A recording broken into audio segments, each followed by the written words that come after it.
دیکھیں اس میں آپ کو بنیادی طور پر اس کے پس منظر میں جانا چاہیے کہ مولانا فضل الرحمان صاحب نے کیوں مذاکرات کا حصہ بننے سے انکار کیا۔ اس کی بنیادی وجہ یہ ہے کہ یہ مذاکرات جو آج ایک ٹیبل پر ہم بیٹھے ہیں، یہ مذاکرات کیا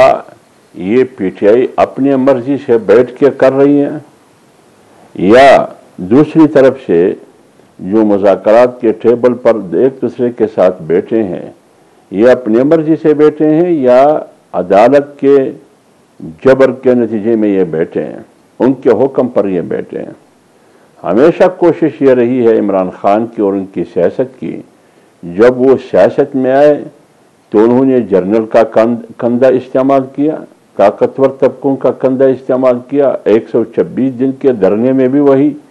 اور جب یہ سیاست کر رہے تھے ان کی پارٹی کو پروموٹ کرنے اور دیگر پارٹیوں سے لوگوں کو شمولیت کرنے پہ مجبور کرنا یہ کون کر رہا تھا، اور پھر آج خود ایک دوسرے کے خلاف گواہیاں دی جا رہی ہے کہ اقتدار میں عمران خان کو ہم نے لایا، ہم نے بٹھایا، مسلط کیا۔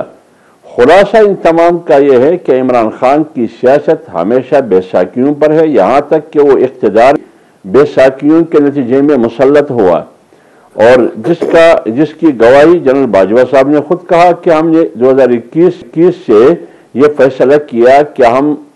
اے پولیٹیکل ہوں گے، ہم غیر جانبدار اور نیوٹرل کا کردار آئندہ ادا کر دیں گے، سیاست میں ہم کسی قسم کی مداخلت نہیں کریں گے۔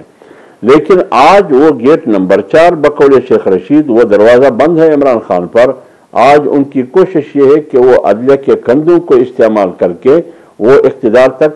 پہنچنے کی کوشش کر رہا ہے۔ تو اس لیے ہم کہتے ہیں کہ اگر آپ نے مذاکرات کرنی ہے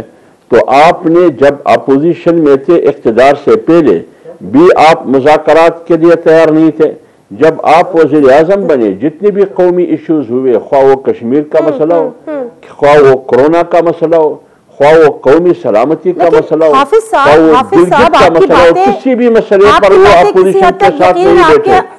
آپ کا موقف کسی حد تک درست ہوگا، لیکن مسئلہ یہ ہے کہ وہ اپوزیشن کے ساتھ نہیں بیٹھے۔